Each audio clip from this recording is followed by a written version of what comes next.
Good afternoon, everyone. Welcome to the session Production Hacks. Our speakers for this session is Kyra Ballesteros, Ms. Ruth Catabijan, and Mr. Adam David.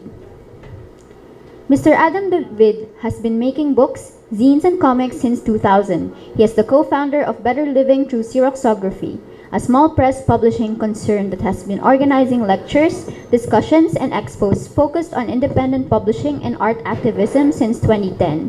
He currently teaches comics making and comics history in the Philippine High School for the Arts. Ms. Ruth Catabijan is the Business Development Manager of textbook publisher St. Matthew's Publishing Corporation and the editor of its children's book imprint, Kahel Press. She is the publisher of a Filipino financial literacy workbook for kids and various fiction and non-fiction books for children. She is a finalist of the Innovative Leaders Scholarship of the Yale Publishing Course, class of 2015, and a fellow of the Asian Publishers Fellowship Program in Seoul in 2018. St. Matthew's Publishing Corporation is the first Philippine publisher partner of Bookshare, the world's largest online library of accessible ebooks for people with print disabilities. Our moderator, Kyra Ballesteros, has been passionate about books her whole life. She was formerly affiliated with Visprint Inc. and she lives in Taytay City. Without further ado, let me hand over the session to Ms. Kyra Ballesteros. Maraming salamat po. So, thank you for joining us in session 26. The format for this session is a moderated forum. So first, our two other speakers here will give us a quick rundown on various production hacks that take the books from the cradle to the grave in separate formats. We'll also be handing out, or we're also going to show you some samples here that we've brought to illustrate our points. If you have questions, please do reserve them for the question and answer portion, which will follow the sessions, and we promise to get back to them and answer in depth. Okay. Without further ado, we'll start with Sir Adam David. Gandang hapon. So kayo una, yung gagawin nga, papasadahan ko lang yung basically tatlong major na paraan ng paggawa ng libro. So, pero bago yun, ayun. Ano lang, tuwan-tuwa ako sa concept ng signature with publishing. So ito. Signature is basically yung pinaka-elementary na unit ng libro, ng pagpiprint ng libro. So lahat ng libro ay gawa sa mga signature. Pag tingnan niyo yung spine, so kahit soft-bound yan or hard-bound, makita niyo made up of parang mga at least 10, minsan 4, 10 small units ng mga pahina na nakatiklop. Yung basic concept ng signature ay basic physics siya na any sheet of paper. Sige. Any sheet of paper na kapag tiniklop niyo, kunyari itong ano ba to, A3? Okay. So anyway, so there's a big piece of paper na around siguro mga 16 by 18 or something na ganun. So pag tiniklop niya siya, so one sheet, magiging 4 pages siya. So every time tiklopin niya siya, magiging up until 16 to, 16. So lagi maging multiple of 4 pag tinitiklop niya yung isang sheet ng papel. So yun yung basic unit niya. So mag-umpisa tayo sa small scale. So yung maliit na scale ng production ng paggawa ng libro ay yung zine, or pag comic books ang term nila doon ashcan. So may sariling history ashcan. Yung pangalan mismo hindi ako sure kung saan nanggaling, pero yung form niya, siya yung proof copy ng comic books pag binibigay din sa publisher para i-check kung maayos ba. Yung proof copy, medyo lumalaktaw na ako mamaya na. So anyway, balik lang muna tayo sa umpisa. So zines. So makikita niyo, dinivide ko into many steps yung paggawa para malinaw lang. So anyway, layout and design, page count must always be multiples of 4. So ito ay isang halimbawa ng zine. Kadalasan ay lang siya, ay 24 pages up to 96, kaya pa na stapler 96 pages. So ito siya. So short bond paper na tiniklop sa gitna. So, around 24 pages. Wala akong 24 page. Pag 24 pages, ano yan, bale, 6 yan na sheets. Ganyan. Tapos, PDF na in booklet form. So, kapag nag-layout ka sa InDesign, may paraan din to save na booklet, print booklet. So, ano niya na, i-collate na niya yung pages in such a way na, na yung sheets kapag pinrint or photocopy back to back, tiklop na lang sa gitna, staple, in order na siya. Tapos yung cover and interior, yung file para sa cover, file para sa inside pages ay hiwalay, laging separate files. Common na mistake ng mga nag-uumpisa mag-layout ay nila-layout yung cover with the inside pages. So wag niyo gawin 'yan. Kasi lalo na kung yung inside pages ay black lang yung gagamitin, tapos yung cover ay full color. So kapag binigay mo sa printer 'yon, maaasar sila sa'yo.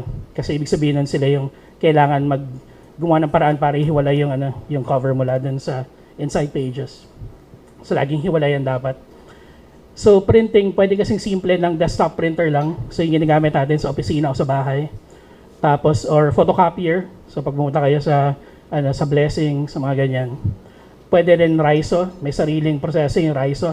Ngayon, yung Riso traditionally, one color lang yung ginagawa. Pero may mga gumagawa na ngayon yung isa na kilala ko yung Bad Student, pangalan nila. Opisina nila ay nasa kanto ng Irod at Morato. So dun sila sa bad part ng Morato.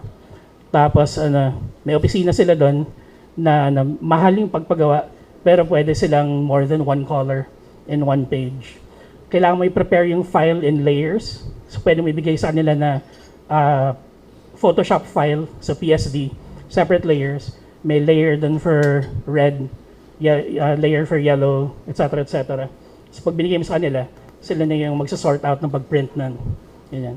Limitation is yung basically yung size ng consumer level na printer na madalas ay either yung short bond paper or yung long. Yun yung limitation niya. So mga ganito. So color, basta kaya ng printer yung full color, yun yung pinaka-limit niya. So kasi desktop lang naman yan, pwedeng i-prepare mo yung file na RGB. Yung ipiprint niya pa rin ay 4 colors, CMYK pa rin yung mangyayari. RGB for online, tapos CMYK for print. So 3 color, 4 color different. So yung CMYK mas madilim. So kung medyo kayo, perfectionist kayo, i-save nyo yung file na ginagawa niyo for printing as CMYK, hindi RGB. Kundi minsan maging mas madilim doon, sabihin ng kliyente, hindi ito yung kulay na ginawa ko sa Photoshop, pinagawa ko sa pamangkin ko sa Photoshop, ganyan. Tapos yung problema, ang karamihan ng mga printer dito na nagpiprint ng level ng ganito or photocopiers ay one color lang and basically black. Kapag pinaprint niyan in color, tataas yung costing yan. Sa ibang lugar sa mundo, meron silang mga photocopier na green yung tinta, meron silang red na tinta, pero hindi yun dumating sa atin for some reason. I have no idea why, pero ganun. So, so dun sa papel, kasi pwedeng kayo yung magdala ng papel, tulad nito. So yung cover ay bumili ng papel sa National Bookstore, dinala dun sa photocopier, tapos yung photocopier, siya na yung nagpatakbo. So pwedeng supplied by client, yun yung tawag nila dun sa proseso na yun. Tapos, binding option, saddle stitch, yung pinakamabilis. Yung tawag nila dito sa staple die saddle stitch. Kasi yung mga imprenta na gumagawa nito, may saddle sila. So either nakaganon or nakaganon. Tapos so isasakay yung papel na ganon. Tapos merong printer na, may stapler. Gaganon siya, naka-staple na. Kaya siya saddle stitch. Tapos cover finish. So kung ano lang yung papel na sinupply nyo o sinupply ng printer, yun lang yung gagamitin. Pwede nyong ipalaminate, pero dagdag yun. Maghanap sila ng imprenta na may laminator. Papakita ko mamaya kung ano itsura ng laminator. Tapos so kadalasan kung glossy yung binigay niyong papel o yung sinupply nila ay cardstock na glossy, yun ang itsura niya, tulad nito. Cardstock siya na glossy. Tapos time constraint, so yung maganda doon ay ginagawa ko yung talk na to sa CCP every year or so dahil kay Bebang. Tapos yung constraint doon ay in 30 minutes dapat ma-explain mo na yung lahat ng mga bagay na to. Tapos yung ginagawa ko pa doon, within 30 minutes, gagawa pa kami ng bagong zine. So para may ipakita na pwede siyang mabilis gawin. So yung 30 minutes na yun, half of it ay history, kung bakit siya kailangan gawin. The other half ay gagawa kami ng zine. So parang 50 tao yan. Biglang may photocopier dun sa tabi, imamando ko, tapos meron ng bagong zine. Naka-6 na kaming ganun, ng bagong zine, done in 30 minutes or less. Pero pwede rin syempre matagal, kayo bahala dun. Yung isang ginagawa namin, pag pupunta kami dun sa paggagawa ng comics for Comic-Con, yung isang pinupuntahan namin, papakita ko mamaya, yung IZA sa Katipunan, bigay mo sa kanila, within 2 hours, may 100 kopya ka na nakakahon. Tapos stapled na yan, folded na, tapos nakakahon siya. Tapos cost of production, yung dun sa IZA binanggit ko, 65 pesos to around 80, depende dun sa kung colored yung cover. Kung hindi colored yung printing ng cover, mga nasa 20 hanggang 40 yan. Kapag colored siya, 65 to 80 pesos. Depende sa papel na ginamit. Depende din sa size rin. So yung ganito, kung 94 pages siya, around 60-65 pesos. So kung 100 papagawa niya, 6,500. So meron ka lang 100 comics mo. Tapos, pwede mo ibenta yun ng 100, 150, kung ano man yung feel mo. So ito yung basic na paggawa. So desktop printer, print out yung content. Yung long arm stapler, staple nyo yung thing. Tapos trimming. Tapos, ayan na siya. So, ito siya. So ibang halimbawa, so yung maganda din sa sa paraan na to ay kasi walang pwede siyang gawin na kahit sino. Basically, yun yung pinakamagandang bagay about zine making. So kahit gumawa ka ng tulad nitong libro na to na naglabas ng libro ng tula ang Anvil mga 9 years ago. Ang pangalan niya ay Crowns and Oranges. So collection siya ng mga batang mga makata in writing in English. So bumili akong kopya, tapos in-erase ko yung mga ibang salita. So ginawa ko ng erasure yung libro. Tapos kinompile ko. So naging pamagat niya ay Crows and Rages. Tapos yung buong libro, in a way, represented, rewritten, edited, etc. etc. So erasure siya ng Tapos sa dulo, merong manifesto tungkol sa plagiarism. Kasi ito is art practice ng plagiarism bilang art practice. So pwede kang gumawa ng mga ganun kasing bagay. Yung pangalawa na nandun ay ito ay folio ng UP Writers Club ng 2006. So nasa DVD case siya. Pag binuksan yung DVD case, ito yung erasures yan. So may stuff siya sa loob na maraming kung na photocopied lang. Tapos, so ito pwedeng i-assemble, magiging poster. Merong bangkang papel. May mga maliliit na booklets na parang prayer books. May map. May audio CD na binasa yung mga akda na nandito sa booklet. Yung booklet inassemble lang in 2 days, something like that. So ito yung zine na traditional na print na zine component niya. Tapos yung sleeve ng CD ng DVD case, nandun yung author bio. Ganun. Tapos sarili rin siya.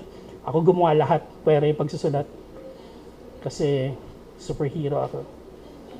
Tapos, so yan. Yan yung maganda with zines. Small scale production, print on demand. Nandito ba yung mga tao from Central Books? Or wala na sila? Ayun. Nagtatrabaho dati sa Central Books. Ako yung, ano ba yung tawag nila? Parang, sorry? Para yung program, pero yung position parang parang public, yan, specialist, which meant cradle to grave nung paggawa ng libro, pati royalties ng authors, ikaw yung magmamando, pati book launch, ikaw yung magmamando, ganyan. Nung time ko, isa lang ako doon. Kaya yata parang 2 o 3, no? Or isa lang, ayun, 2 kayo. Buti. Hati rin ba yung sweldo? Yan. So yung sweldo ko, parang hinati niya. So so yung sa print on demand, maganda sa Central Books pag pumasok kayo makita niyo yung mga makina. So anyway, kasi iba yung paraan, makikita nyo mamaya. So yung page count niya, hindi kailangan multiple of 4. Yung ano niya, yung, tawag dito, yung imposition na ginagawa ng makina dun sa pages na ginawa niya ay iba kumpara sa, sa zines. So pwede siyang kahit hindi multiple of 4. Tapos, PDF na pag binigay niya, hindi siya booklet, dapat naka-single page format siya. Yun yung basis ng pag-impose dun sa file, dahil dun sa page. Kapag mamaya makita niya, meron dala si Huawei na sample ng imposition na ginawa sa sheet. Tapos, ulit covers and interiors ay hiwalay. Tapos, yun yung impositions. Mamaya makita natin yan. Yung ginagamit nila ay large format laser printers. So parang desktop laser printer, yung gumagamit ng toner na CMYK, pero higante, as in laki siya. Yun. Ito ay isang halimbawa ng imposition ng na nasa isang sheet. Saan yung pinagawa ito? Hindi sila POD type. Meron sila. So ito, so makikita nyo baliktaran siya. So binigay yung file, single pages. Yung merong program yung yung printer na ipaprogram na sabihin mo 16-in-1 or 8-in-1. Ito ay 8-in-1 na. Tapos back-to-back siya sa naging Ito pa isang halimbawa. Ayun. So yan, imposition yung tawag dyan. Yung program yung gumagawa niyan. Tapos ibibigay niya dun sa machine. Yung machine maintindihan na kung ano yung kailangan gawin. Ipaprint niya, ito yung lumalabas. Yan. Tapos, so yung large format laser printers, sinlakihan ng pickup truck, I think. Yung mga printer na yan. Tapos, so, mas malaki yung output niya. So, pwedeng mga ganito kalaking pahina as opposed to yung yung short bond paper. So, pwedeng mga ganyan kalalaking books, which meant pwede kayong mag-print ng 8.5 8.5 by 11 na broadsheet na folded lang sa gitna. Pwedeng poster size 11 by 18, mga ganun. Kasi lahat yun kaya ng makina. So, usual lang, full color CMYK. One color ay yung black lang lagi. Yung isang thing ng isang problema ng mga makina daw ay kasi sila, giant desktop printers sa CMYK yung takbo. Kapag two color yung libro na plano yung gawin, unless mahusay kayo with color separating dun sa file na ginagawa niya, ang binabasa lang niya, ang kahit yung libro kunyari ay black tapos may yellow kayo na ginagamit for spot color. So two color yun. Babasahin niya pa rin na 4 color yun kung hindi niyo pinrepare na maayos. So magkakaproblema kayo kasi yung magiging costing nun ay full color as opposed to dapat 2 color lang. May mga ganong issue. Tapos yun, pwedeng saddle stitch, pwedeng perfect bound. Ito ang halimbawa ng perfect bound, yung square bound, yung tawag nila. Tapos, or hard bound. Yung hard bound ay more often than not, totoong manual labor. Hindi yan makina. Mga tao yan na nagtatahi at nagtitiklop ng leather at papel. So paper, yung papel pwedeng kayo rin mag-supply. Lahat naman pwede kayo mag-supply kung may pera kayo. Pwedeng kasi yung POD naman, naman yan, tawag dito, malaking imprenta naman usually yung gumagawa pa rin yan. So merong facility for lamination, may facility for plastic wrapping, etc. etc. Tapos usual rin yung pag nagbigay kayo ng libro, normally sasabihin nila 2 weeks in production. Yung actual production time ay around 2 or 3 days lang. Tapos para mag-cure yung glue, mga 2 or 3 days rin para sure ka na hindi masisira yung binding. Yung kaya siya 2 weeks kasi may proseso, nakapila yung file mo. So 2 weeks yan na nakapila up until mangyari na yung actual production. So so kahit sa BOD, sa POD, ganun din yung nangyayari. Cost of production, expensive siya, mas mahal kesa sa offset, mas mahal kesa sa photocopied. Pero yung maganda nga doon, pwedeng kahit 100 kopya lang. Yun yung yun yung magandang ginagawa nila. Yung isa pa maganda doon, pag gagawa sila ng proof copy, pwedeng yung actual material na gagamitin for the book, yung gamitin for making yung proof copy ng libro. Yung kapag offset yan, gumagamit sila ng proof na paper. So hindi yun yung actual na ginagamit na papel. para dun sa sa actual printing. Kasi yung POD pwedeng smaller scale. So pwedeng lang gawin 'yan. So ito yung halimbawa. Kasi nagtrabaho doon, kukuha lang ng litrato pa ulit-ulit. Hindi ko lang kung bawal ipakita pero ito 'yan. So yung unang litrato ay yung ginagamit na for the inside pages. Black lang yung ginagamit niyan. Mahaba 'yan eh. Mga siguro itong mesa na to, dalawang ganyan. Tapos mga ganyan kataas. Pag yan, kaya nakabukas kasi binubuk, nililinis yung loob. Tapos yung tao pwedeng magkasya dyan kung gusto niyang pumasok. Paano ba mag-play dito?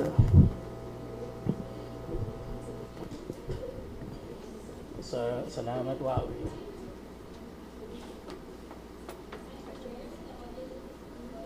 But it isn't playing.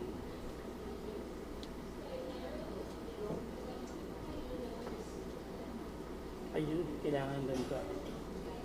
So hindi kita kasi hindi siya magpapakita ng sa time. Ayan.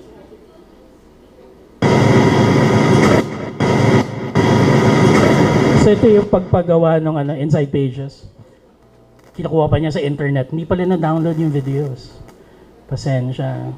So mga 3 or 4 years ago, naglalakad lang ako sa Central Box taking videos. Hindi nila alam na kumuha ko ng video. Huwag niya sabihin kina Sir Paolo. So yun yung printing.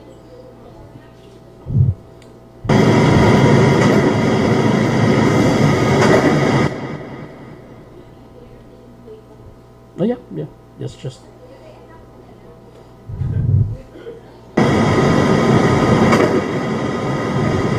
So yun siya.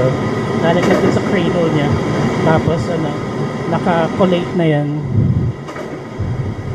So yun, may kulay. Yung papel na yan kami nag-supply, Bevania, Ivory, 85. Alala ko siya. Salamat sa assist. Ayan, pero so okay na.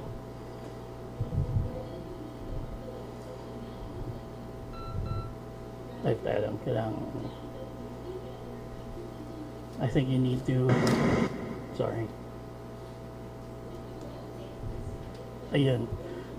So yun isang halimbawa ng 4-in-1 imposition. So sa isang sheet, apat na mukha ng pahina. Tapos kabila niya yung nasa likod niya. Tapos ito yung 9-in-1. So yung obviously 9-in-1 mas mura kaysa dun sa 4-in-1. Yung 9-in-1 yung size niya mga nasa 4x6, 4 inches by 6 inches. So, pwedeng 9 na pages in one sheet. So, papansin nyo dyan palang iba na yung itsura na imposition as opposed to the other samples namin dyan.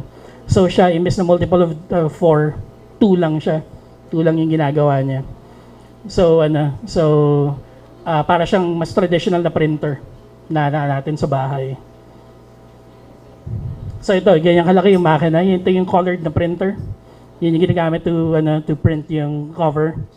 So yan mas malaki siya ng content, mas mataas na ganun.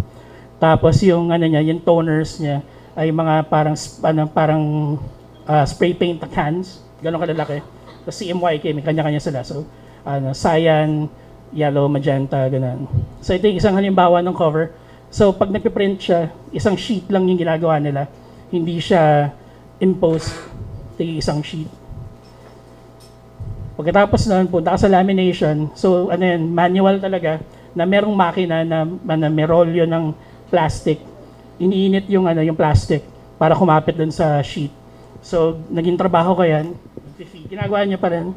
Diba? Pag nagmamadali kayo yung deadline, bukas na kailangan ni attorney, what's his face, ganyan. So, para hindi niya ako i-threaten na i-demanda niya ako bukas, kailangan i-laminate ko yung thing. So, so yan, i-laminate yung I think matte yan, yung nakasalang dyan. Tapos yung trimming, video rin yung trimming. So yung yung gagawin ay laminate yung cover, ito-trim yung cover para sumakto dun sa size ng inside pages. Sinusubukan nilang i-download yung video ngayon. Hindi cooperative ang ating software. So so yung guillotine yan, 'di ba? So yung ginamit pampatay ng mga aristocrats sa French Revolution, mga 300 years ago. Yan yung ginagamit para i-trim yung libro. So, ilalagay dun yung sheets of paper. So, dyan yung cover. Tapos, sisiguraduhin firm yung mga papel dun. Tapos, yan. Biglang may bababa na rubber stamp para firm yung hold dun sa paper. Tapos, bababa yung blade. May i-click na ganun. Yung blade, safe naman kasi hindi yan bababa unless i-click mo yung dalawang button niya ganun. So kapag na-disgrasya ka na, hindi mo na siya pwede gamitin kasi wala ka ng second hand. You need your two hands to operate it. So, wala, hindi siya gumagana. Pero nakakaaliw yan panoorin. Next, ayan. Ayaw. Parang nagda-download ka ng... Wala, ayaw niya. Mas olets pa sa YouPorn. Ay, okay, sige. So, next na lang tayo. Wala yan. Wala. Di ba, okay na. Sige, gustong ma-play just to, out of principle, kailangan makita natin ang mangyayari. Ayun. So, yan. So, yun yung guillotine. Yan yung pinampatay kina Marie Antoinette. Mag 1600s.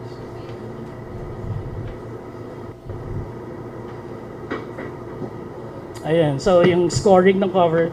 So kunyari yung sheet of paper, physically lalagyan ng tatapatan ng ruler kung saan naka-fold yung saan nag-fold yung libro.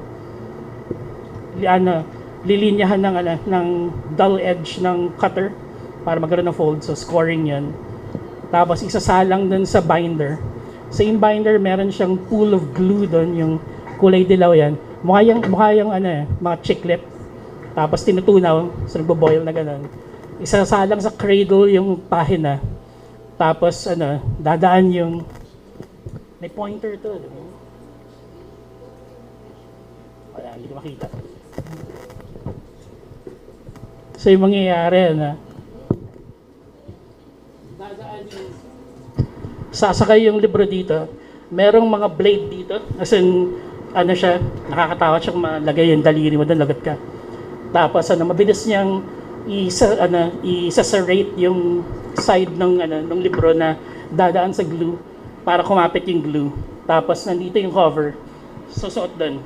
Tapos bababa siya, may sasalo doon, magfo-fold na yung cover into the page, into the inside pages. Tapos lalabas siya, tapos libro na. Ganyan.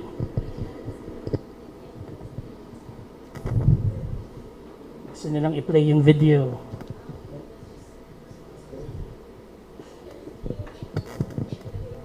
Okay, so just... Does anyone have any questions? Habang inaayos yan. Waiting for the presentation to load again. Sino bang may current zine or book project? Are you stuck with any production issues at the moment? May pinavolunteer kayo dito sa sino? Alright, can you tell us about your project? Or what, if you have any production issues? Paano makamula the production? So, any specific questions? So, I'm assuming you're all very rich, right? And you have the money to print as many books as you want. Money is no object for this room, apparently. So, check natin ulit kung gagana ang ating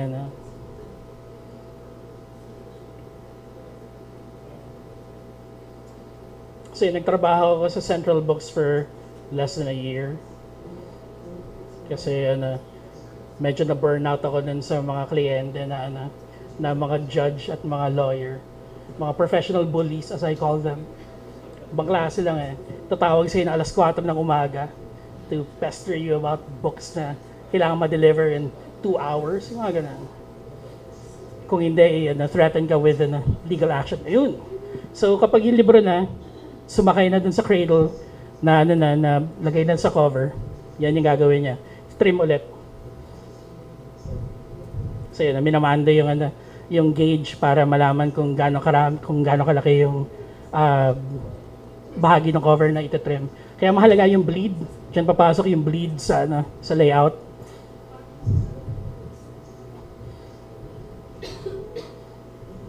So yan. So safe naman, lagay mo yung kamay mo doon, walang problema. Tapos yun, so dalawang daliri. So yan siya. Nakakaliw yung panoorin. Minsan pag umiiwas ako sa kliyente, nakatambay lang ako sa production just to watch everything. So yun yung trimming the book. Tapos, so ito yung yung unang libro ko na ginawa din sa sa Central Books. 2008? 2008. Namatay yung tatay ko. Tapos nag-fundraising kami. So ginamit para sa burial niya, pag-cremate sa kanya. So may naiwang pera. Sa iskat na gawin ko para sa libro ko. So ginamit ko para sa libro ko. So ito yung una, 140 pages. Yung production cost ay nasa 230. Nagpagwala ko ng 100 kopya muna. So yun yung maganda with POD. Pwedeng 100 lang, tapos pa-advance ka na lang ng order. Kapag magbayad sila in advance, may pera ka na para pagpagawa ng libro. So, 230 to 240 yung cost ng production. Binenta ko for 250. So, 10 piso lang yung nakuha ko. Pero kasi wala akong pakialam sa pera. Hindi ako lumaki sa pera, so money is no object. Tapos namatay kasi yung tatay ko, so sa kanya naman galing yung pera. So, ito yung libro. Sorry.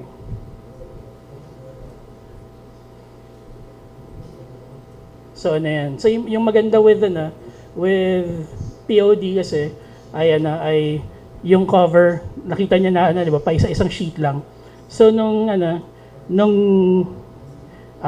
kasi nanalo yung libro ng award. So to celebrate yung pagpanalo ng award, nagpa-print ng I think by this time mga third or fourth reprinting na to. Tapos sabi ko, pwede bang 6 na iba-ibang cover? So sabi nila, hindi pa namin nagagawa yan, pero pwede yan, ganyan. So, gumawa ng 6 na iba-ibang cover. So, around 300 copies. So, per cover may 50 copies. Yan yung ginawa ko. So, tapos mapansin pa, mahilig ako sa covers na walang pamagat. So, anything na maisip niyong gawin para sa libro, para hindi siya maging mabenta. So, walang pamagat, walang pangalan ng gumawa. Walang blurb sa likod. Kung may blurb man, kalokohan siya ng blurb. Pwede niyang gawin sa POD. So ito offset. So ito yung pinakaalam na maraming tao. So basically the same information naman as yung zine and yung POD, only bigger scale. So dito pwede kang paggawa ng mga tabloid size, pwede kang paggawa ng broadsheet, pwede kang paggawa ng mga poster. Tapos dito pwedeng kung two-color na yung papagawa mo, talagang true siya na two-color. Hindi siya magkakamali. Unless ikaw na yung magkamali sa file mo, yan, kapag yellow lang yan saka black, yun lang ilalabas, yun lang yung costing mo, etc. etc. So they can do any sort of binding, tapos yung cover finish, kahit anong gusto nyong cover, kahit may die cut pa yan, kahit may foiling pa yan, everything pwede nyo pagawa. Tapos cost of production, ay dyan medyo insane yung math talaga na kung mas marami, mas mura ipagawa. So kunyari yung mga pinapagawa ng SciComm, yung mga mga haunted yung mga true Philippine ghost stories, yung cost of production nun mga closer na to 10 pesos, 10-15 pesos, bibenta lang ng 150, mga ganyan. So bukod sa sila kasi may-ari nung imprenta na pinapagawain, so kontralo talaga yung cost. Yung isa pang thing rin with printers ay pinapad nila yung costing. So para hindi kayo masyado makonsensya kapag may nagkamali dun sa printing tapos gusto nyo ipa-reprint, yung padding nila dyan pwedeng around so may costing yan, diba? So may actual cost tapos i-inflate nila ng kaunti. So it can be 150%, 200%, may nakita na ako ng 400%. So depende yan dun sa kung gaano ka generous rin yung kausap niya na printer. So, kinakosting nila in such a way na kung merong magkamali at meron sila laging predicted na around 10 to 15% ng spoilage na pagkakamali. So pwede nang i-reprint yun nang walang nawawalang pera sa kanila. So typically, kaya nila yung 3 beses gawin, yung whole reprint, pag kinakosting kanila. Pero syempre medyo exage na yan. Kung 3 beses mo kailangan i-reprint yung libro kasi may mistake, baka ikaw na yung mali dun, sa proseso. So yung thing though with offset, kailangan talaga siyang malinaw yung color separation process. So yung ginagawa kasi kapag offset, lalo na gagawin lang naman niya kapag more than 1 color yung gagawin yung libro, ay yung computer to plate na gagawa muna sila ng negative. Dati film yan. Hanggang ngayon ginagawa pa rin naman sa film, pero madalas ngayon yung plate. Yung plate ay sinlaki ng sheet kung saan siya ipaprint. Tapos I think may gel na ginagamit doon. So para siyang yung dating letter press na para paggawa, pero mas sophisticated ng kaunti. Tapos per color, yung percentage nila represented dun sa sheet na yan. So yung black may sariling sheet, may sariling plate, yung blue may sariling plate, yung yellow may sariling plate, yung red may sariling plate. Tapos ihilera nila yan sa web printer. So kada unit na yan na parang malaking computer na yan ay may nakasiksik doon na plates. So babasahin ng machine na ito yung para sa black. So i-spit out lang niya yung black pag gawa niya papel doon. Tapos spit out niya yung blue pag gawa niya papel sa isa, etc. etc. Web yung tawag nila kasi traditionally, yung historical na web printers ay yung mga pag nakita niya sa around 80s or 90s na mga pelikula tungkol sa paggawa ng dyaryo. So so yung sheets of paper ay parang going all over the place. So mukha siyang spider web. Kaya web printer yung tawag nila. So ito yung mga sample ng mga libro na ginawa ko na sa web printer tumakbo.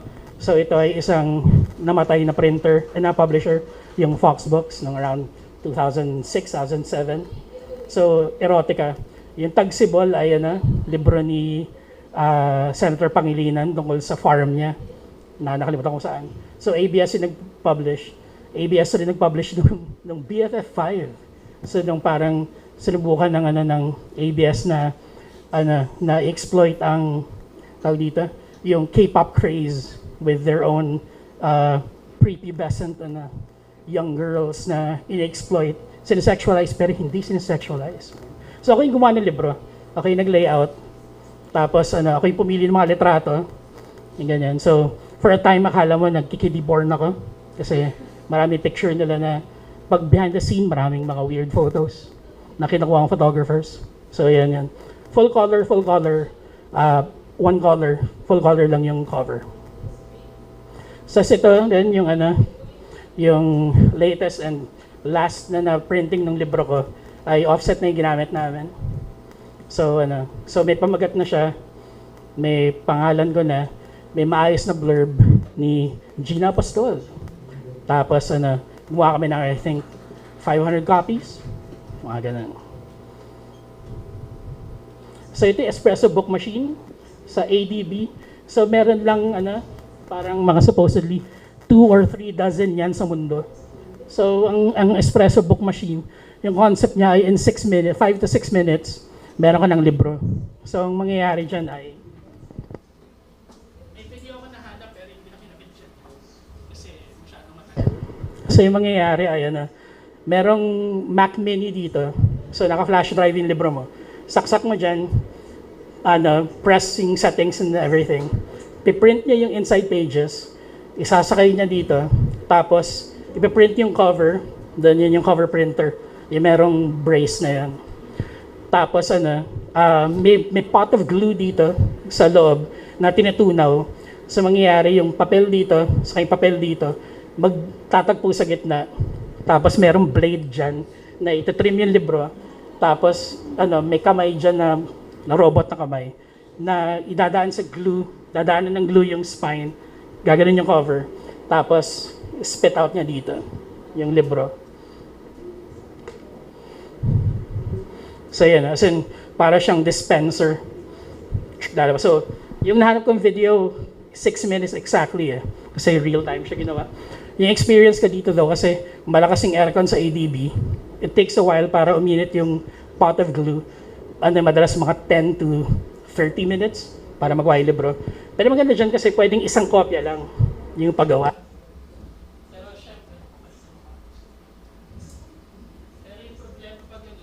Pag isang kopya lang, so ito siya, ay 140 pages, so short story collection na mga sinulat ko from 2001 to 2011. Tapos adik ako sa Dagli eh. So yan yung cover niya. Tapos sample lang yan, kaya medyo tayo yung cover. Pero yung pamagat niya texticles. So kasi nga sariling publishing, so pwedeng kung anong kalokohan pwede mo ilagay. Pero yung costing niya ay 456 pesos for this copy. Hindi ko maalala kung magkano ko binenta, pero hindi yata 250. Probably 500. Tapos 4 yung pinagawa kong kopya nun. So ito yung one of 4 na existing na print copies nitong libro. So nasa siya? Nasa ADB. So kung email niya siya, booksondemand.ph, yung website na ako rin gumawa ng website.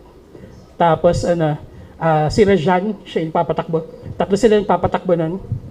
Yung magandang deal with this machine is any book na patakbuhin sa kanya, may choice para isama niya dun sa grand database ng maraming libro globally na pinapatakbo sa Espresso Book Machine. So yung concept ay Filipino author naglagay ng ng libro doon ng mga stupid dagli niya na sinulat in Filipino and English. Kung merong tao na nasa Iowa, ganyan, tapos merong Espresso Book Machine doon, sumisip niya, gusto ko tong texticles. So, magbabayad siya, paprint niya, so magkakopya siya doon. Meron kang matatanggap na a certain percentage doon sa bayad na yan. Yun yung concept. Hindi ko sure kung gaano siya katotoo, yung concept na yun, pero yun yung concept niya. Ito yung yung Mulavenara Printing District sa may Project 23 sa Quezon City. So isang hapon naglakad ako doon. Tapos binilang ko kung ilan yung mga imprenta dyan. Kung hindi nyo alam kung saan yan banda, so Anonas LRT station, baba kayo, may church doon yung St. Joseph. Pasok kayo doon sa gilid, paglabas nyo, Mulave na yan. Kung lakarin nyo yung side na yan, papunta dito sa right, papunta sa Nara, meron kayong makikitang, lalo na kung kakaliwa pa kayo sa Nara, around 60 na printers, small printers, pero marami sila. So, merong ang service lang ay computer to plate, merong mga tarps, merong mga t-shirt, yan, offset printing, pwedeng sila yung nag-color separate, computer to plate. So, kinunan ko lahat ng nakita ko.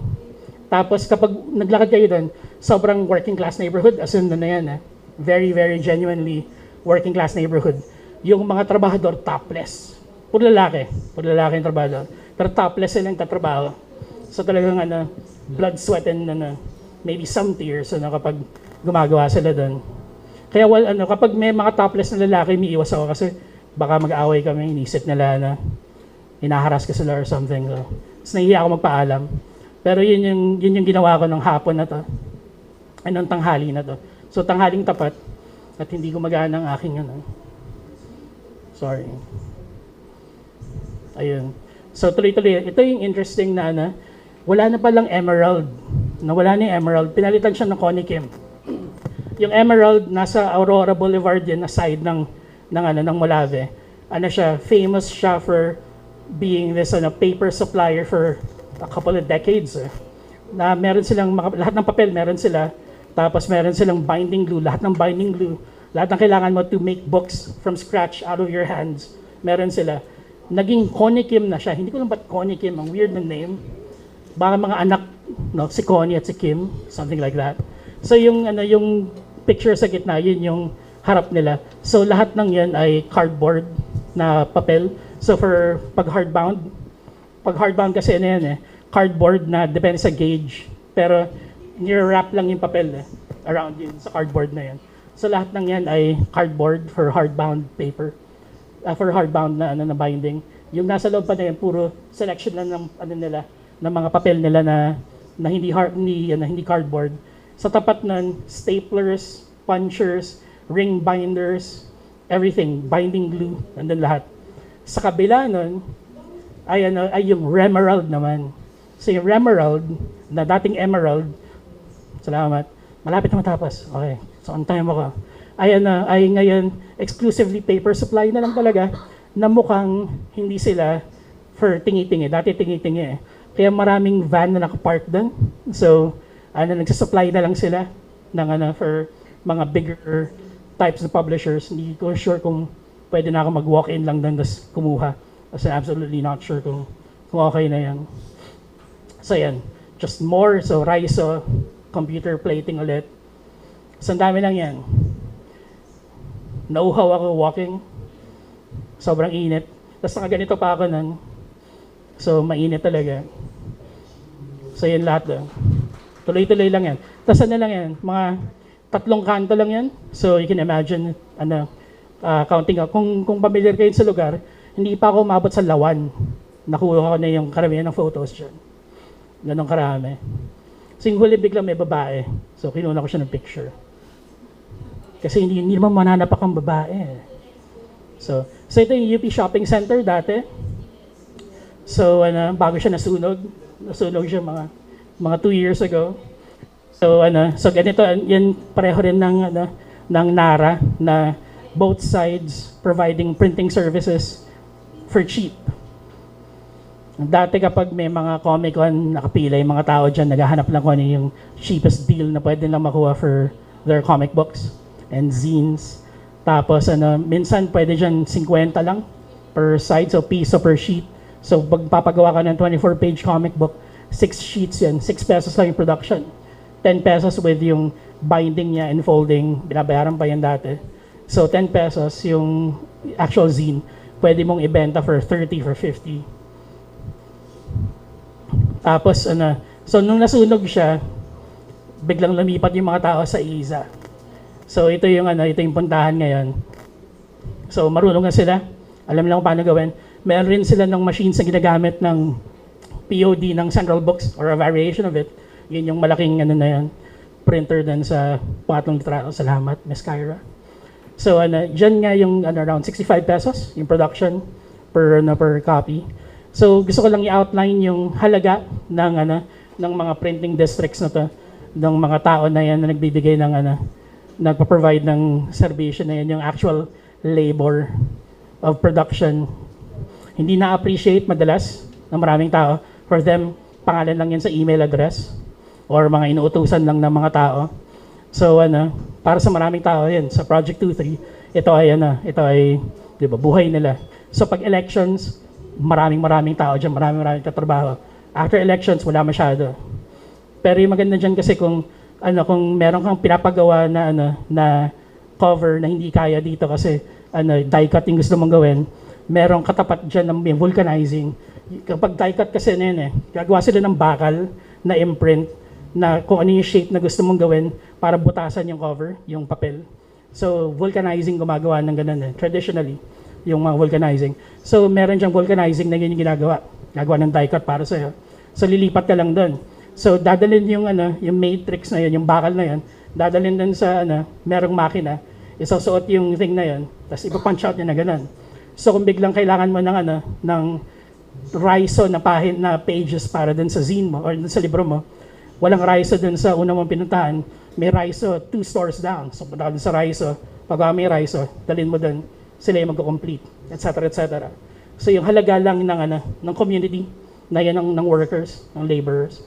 So dati, so dyan, pwede nyo gawin, kung big scale kayo, pwede kayong bumili ng papel sa Conikim o sa Remerald, dalhin nyo dun sa mga imprenta dito, sa Adson. Pwede kayong paggawa ng t-shirt, mga ganyan. So dalhin nyo yung papel dyan, tapos ipaprint nila, yung Raiso dalhin nyo sa ibang lugar, yung die cut dalhin nyo sa ibang lugar, tapos sa dun sa actual na printer na una nyo pinuntahan, sila mag-assemble, bind, tapos deliver na yung libro. So, yun na muna. Salamat.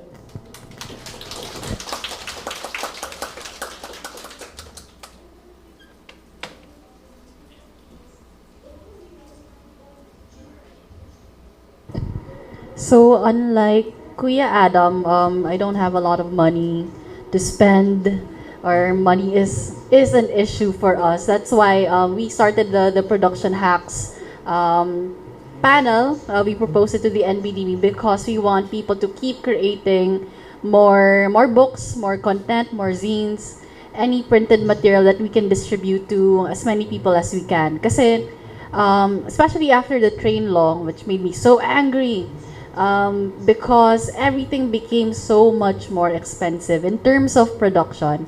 So, ano yung pwede namin may contribute? Well, we can contribute how kuripot we are. So, in terms of trying to save on cost, but still not losing on the creativity, the production quality as well. So, meron kami mga few tips and tricks or mga production hacks that we would like to share to you.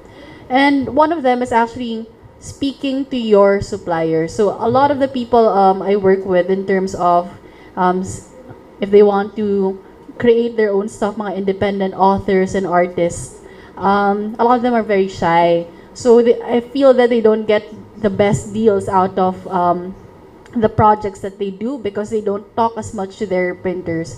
Pero ako kasi kuripot ako, so parang I try to squeeze as much information I can get from our printing suppliers. And a lot of the hacks that I'm going to be showing are also the suggestions of our suppliers. So first of all, these are some of the things that you should prepare for your printing supplier. So nandiyan yung mga standards like you need to provide the trim size. The trim size is the actual size of the book once it's cut. The quantity, how many copies you would want to get from them. Number of inside pages. Paper type. So there's you can have different paper types for the inside pages and the cover. The colors for the inside pages and cover. So you can see here that the covers here of the books are full color, but some of them vary in terms of the colors inside. So Junior Ipon is 2 colors. So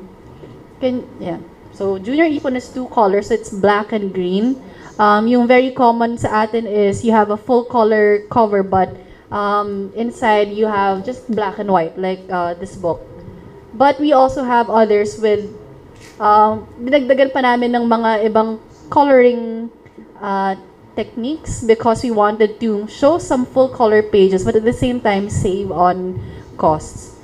So aside from colors, you have the types of binding, which Kuya Adam already mentioned earlier, and also the type of coating for your cover. So that's for the printing suppliers, and next we'll go on to the paper suppliers. So na-mention din ni Kuya Adam kanina that there is such a thing as client-supplied paper. Well, if you're gonna print it at home, you're gonna supply everything, right? So who buys their paper for production in bookstores or office supply stores? Meron ba dito? Who? Okay, wala. Where do you get your paper when you do your projects? Someone from Mako. So when you make your stickers, when you make your products, where do you source your paper? Usually sa print shop or minsan sa Emerald na Ayun. So kilala din talaga ang Remerald. It used to be Emerald and then they had another one called Remerald because I don't know. So anyway, for the paper suppliers, you can also supply your own paper because it's much cheaper that way. If you will ask your printing supplier to supply the paper as well, syempre papatungan pa nila because it costs them money to get it, manpower to handle the paper. So may patong pa yan. But if you're going to be the one to supply it with your own sweat, mas mura siya. So these are the things that you need to prepare for your paper suppliers naman. Actually, this is a picture at Remerald. So if you want to look through the types of papers, meron silang this drawer of paper samples. So yun yung makikita nyo doon. So you have to give the following information. The paper type for the cover, paper type for the inside pages. If it's going to be a web offset printing, you need to provide the roll width of your printing supplier's machine. or the total weight of your paper in kilos. So have you seen paper na parang malaki siyang tissue roll? So yung kailangan ng forklift, ayun. So with your printing process, iba-iba yung mga machines na gamit nila. Minsan iba-iba din yung roll width nila. So you have to ask your printing supplier kung ano yung size ng makina nila so that they can so that you can inform your paper supplier kung paano nila ika-cut yung papel para sa iyo. And then for sheet fed printing, yung isa-isa lang, hindi naka giant tissue paper roll, cut size of the paper for the cover and or inside pages. Sometimes this is counted in terms of the number of reams. Reams are typically 500 sheets per ream. So yung mga binibili nyo sa mga naka-bundle sa office supplies store. So that's a ream, yung mga parang paper box. And so next, another thing that you can do is you vary your quotation requests. So when I ask for printing for printing needs, meron ako for one color, for full color, in terms of inside pages, or for covers as well. Para lang mag-gauge ko, like how much can I push the cost? How much can I push the SRP eventually? So you can try to vary it in terms of the number of colors for the inside pages, number of colors for the cover. You can also try to see how much the difference would be in terms of quantity. So kung kaya mo 1,000 copies muna or 3,000 copies, see how much the difference is and if you can accommodate it. And as mentioned earlier, try to see how much it would cost if the paper is supplied by the printer. So parang may isa pang column of quotations. So paper supplied by the printer and then supplied by the client. So these are some of the hacks that I learned from our printing supplier. So I had one printing supplier. He's very nice. His name is Sir Jong. And next, please. And one time I sat him in our office, parang, Sir Jong, so we're getting into children's books. Paano ba? So we had no idea as textbook publishers kasi most of the works that we did were mostly black and white. Unless we were talking about colors for preschoolers, ganyan. Doon lang nagkaka-color yung mga libro namin. So, we sat him down, talked to him, and he gave us ideas. So, so that's what we normally do in terms of our printing suppliers. And you can do that as well. Chika nyo lang sila. Try to tell them more about your project because they will help you as well in terms of improving on your project, saving on cost. So in terms of working with signatures, I'm gonna pass around 3 books. So it's mostly, they're mostly black and white, but you'll see that we have a gallery in the middle for the colored pages. So Kuya Adam mentioned earlier that a book is compiled of like many different signatures. So signatures for the ones that we use are usually a compilation of 16 pages each. So it's like you're putting in like many little booklets inside. And then 2, I think for Desserts 101 and Cooking 101, we have 2 colored signatures. So you save on you save money instead of like a cookbook na lahat ng page ay or naka-spread out yung mga colored pages. Ang ginawa namin, we just put them in 2 signatures na magkasunod. So we made it like a gallery, and then we just had like the page numbers indicated for certain images. So that allows us to keep down the cost and also to keep down the prices of the books eventually. So yung iniikot ni Kyra kanina, hindi kasama yung tape sa actual signature because we just like to post it in our office room because it's cute and it's food. So ayan, so this is an example of one of the colored signatures. So may supplier din kami na nagsuggest, why not just make it what do you call it, C2S instead of the cream book for the rest of the paper. And then next, so aside from having colored signatures, what you can do is also two color inside pages. So if you've seen the junior ipon a while ago, so it's black and green. So instead of 4 colors, which is what you call full color, you can already make more enhanced content using just a splash of colors, using black and green. I've seen other works na it's for young adults. Yung content niya was purple and red. Sobrang ganda ng graphics niya at ng pag-play ng colors for the text. So parang dark purple yung text niya. So it's like almost black as well. And it came out very nicely. I don't remember. Okay.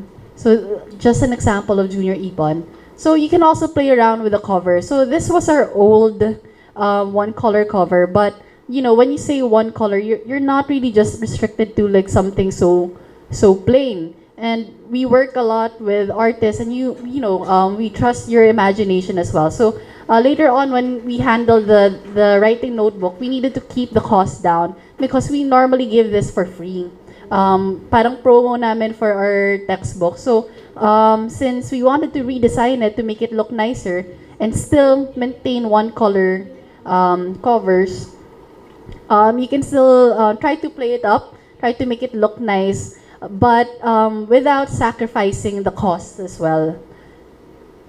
So here are some of the things that you can ask your paper supplier. Sorry, pumiyok ako. Can you provide me paper samples? Or do you have a store or office where I can review paper samples? So nakita nyo kanina sa Remerald na they have that cabinet for you to choose the papers. Meron ding ibang mga paper supplies na sobrang tagal nila magbigay ng samples because they're getting it from a warehouse somewhere. So it's good to ask for these things. We also have another supplier na parang may binibigay silang booklet of all of their samples, and it stays with us. Next is, what are the alternatives to the paper type I initially requested? So you might have like this dream paper that you really want, but it's expensive.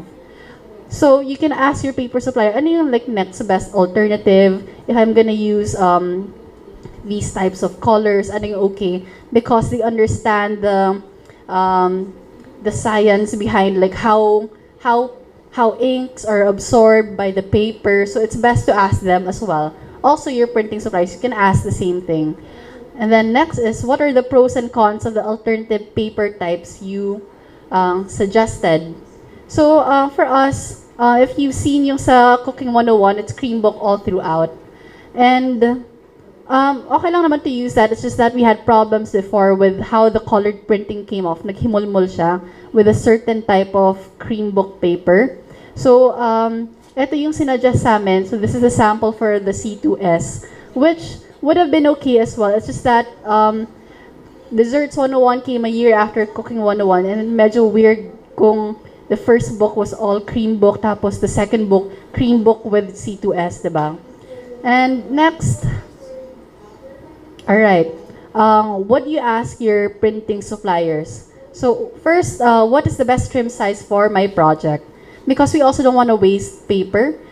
They will be able to tell you kung ano yung pinaka-okay sa roll with, sa size ng makina nila, or how can you maximize it. Kunyari, you suggested na, like, I saw this somewhere, or parang you just estimated na ganito yung size ng book na gusto mo, but maybe you can make it a bit bigger so that walang tapon sa papel, or you get to maximize the size of your paper even more. And do you provide a contract proof? If yes, how do you assemble it? What do you use to print it? Yung contract proof, ito yung binibigay sa'yo na sample. Parang sample siya ng imprenta.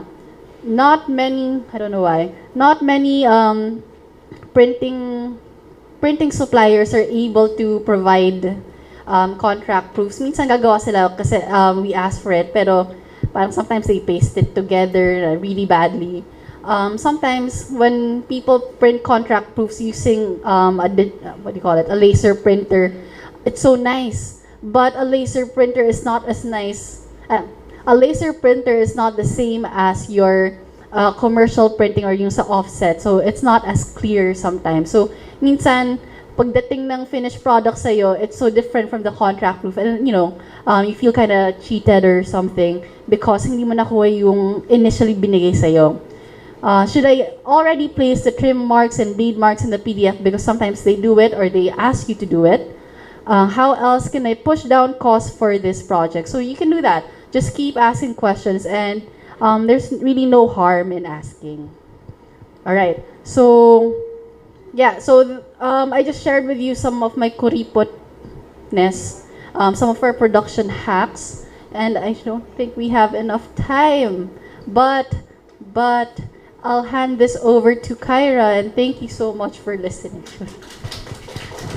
So thank you again. We do have, that's not going to happen again. We do have one gentleman in the back who has a very interesting question about paper. Before we get to the Q&A part, we will be sending you a complete código of the slides that you just saw, including links to the uploaded videos so that you can review them at will. Para may take home po kayo from this session. So sir, in the amazing top, ano po yung tanong nyo regarding paper for Riso?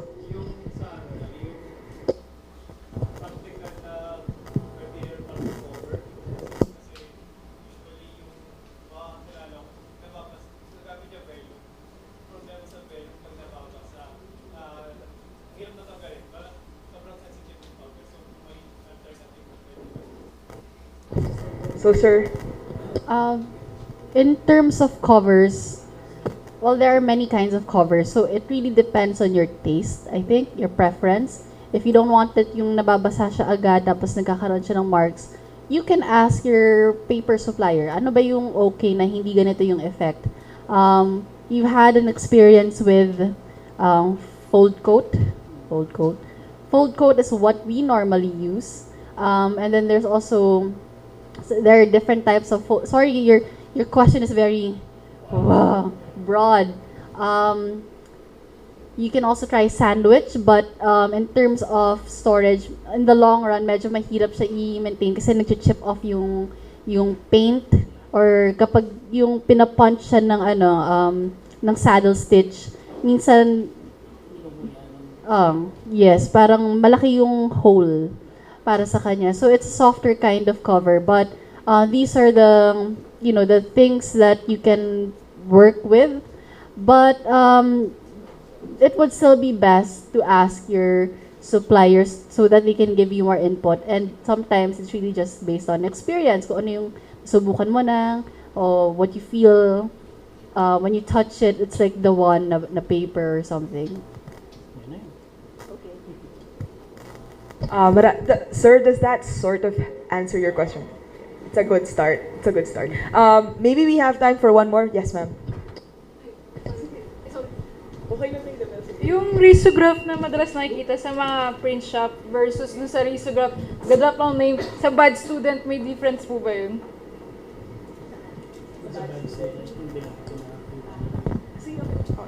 May dalawa pong question, isa po pwede. Okay. In essence, wala naman kasi risography, it's the same technology naman regardless kung ano yung makina na ginagamit. I think yung ginagawa lang ng hindi lang naman. Pero yung ginagawa ng bad student ay para level up more than sa actual hands-on na production. Likely kasi meron silang mas maraming mas may access sila sa ibang mga kulay ng tinta, yung mga ganun. Pero naman yan yung technologies will always be the same. Kasi kung hindi risography yung paraan, iba na yung pangalan nun. So yung kulay lang po yun, sir, no? Yeah, yung actual na practical na paggawa ng ginagawa ng workers mismo. Okay. Isang question. Sorry po. Yung two-color na kulay po, paano pa pag gradient like light yellow? Considered pa yun po bang two-color yun? Yeah, kasi percentage lang naman yun ng kulay. I'm forgetting the term. I think it's called tint. No, tint? No. Sa tint? Screening. Ayun. So, the proper term for it is screening. Yeah, yeah. So that's exactly it. You have like the dark blue, and then when you screen it, it means you make it lighter and everything. You have like a wider range of colors to play with, but it's still one color. Just make sure that, kasi sometimes when you look at it, it's blue or black. There is such a thing as rich black. Rich black is CMYK, so that's all of the colors together. You have to make sure that naka 100% blue kayo or a specific spot process color, because kung wasakin sa settings nyo, the machine will read it as full color. But your printing supplier will inform you kung, akala ko ba one color yan? So parang, they'll ask you to make adjustments as well. Kasi they can see from their software that it's more than one color. Saka typically naman yan any shade naman ng kulay, mixture lang naman yan ng, so kunyari kung two color yan, black and kunyari blue. So kung darker blue yan, mix lang naman yan ng black and blue. Tapos kung lighter color, mix in ng blue and white, which is yung papel, yung white. So it can be as simple as that. Tatansyahin mo lang naman yung yung pagiging monochrome niya dun sa file mo mismo. Basta nga save it dun sa binanggit. Salamat po. Okay, so we have time. May isa pa po tayong pwedeng matanong. Do you guys have a final question? Yes, ma'am.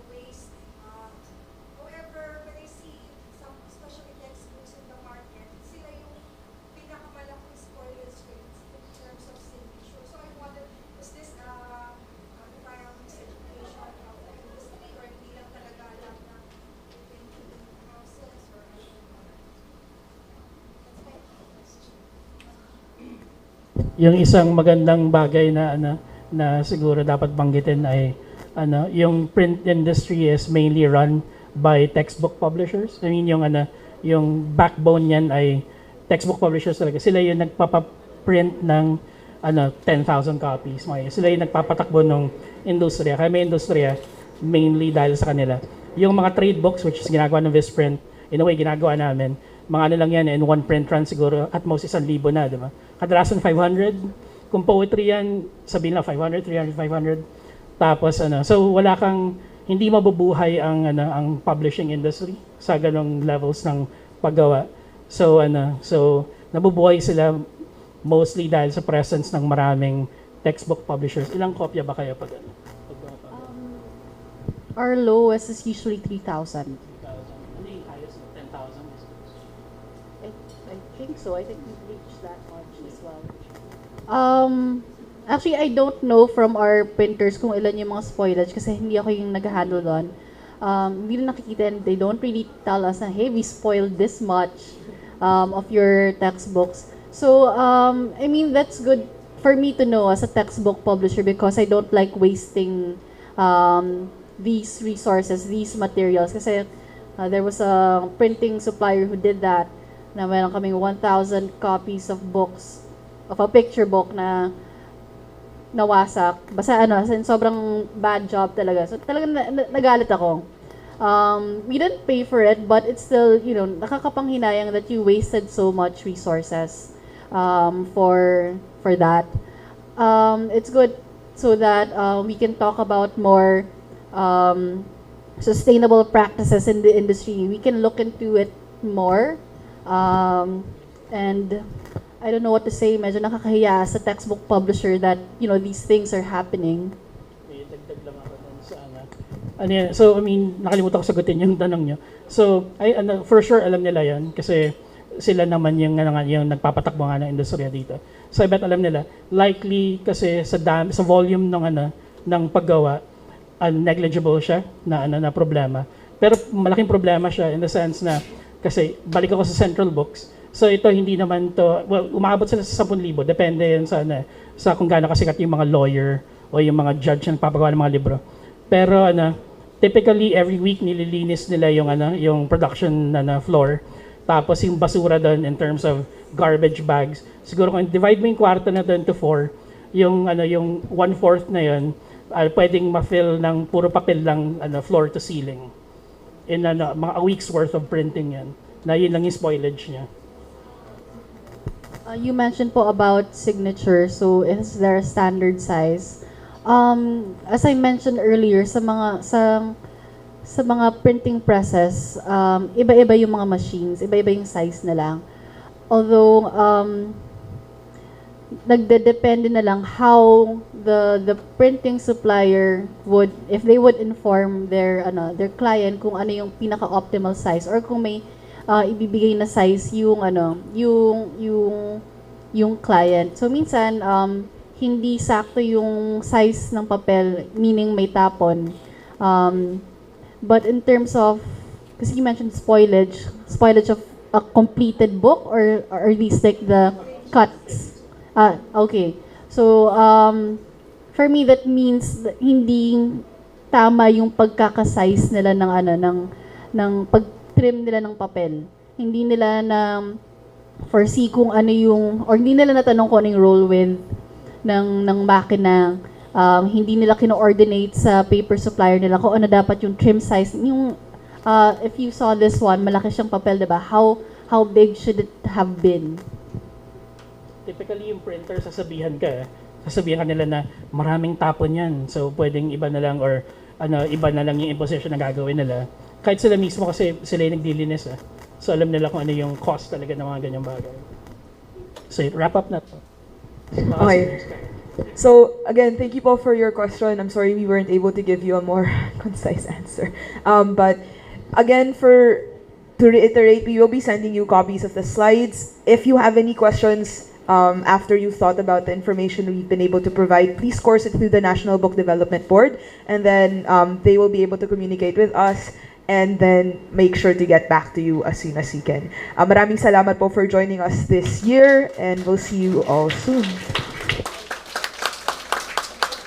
Ay, hello po. Request lang po, can you return the books po?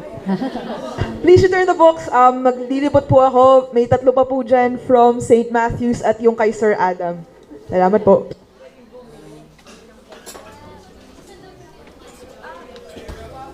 Thank you to our speakers, Sir Adam David, Ms. Wawi Catabijan, and Ms. Kyra Ballesteros. Please join us at the Dynasty Room for the closing ceremony.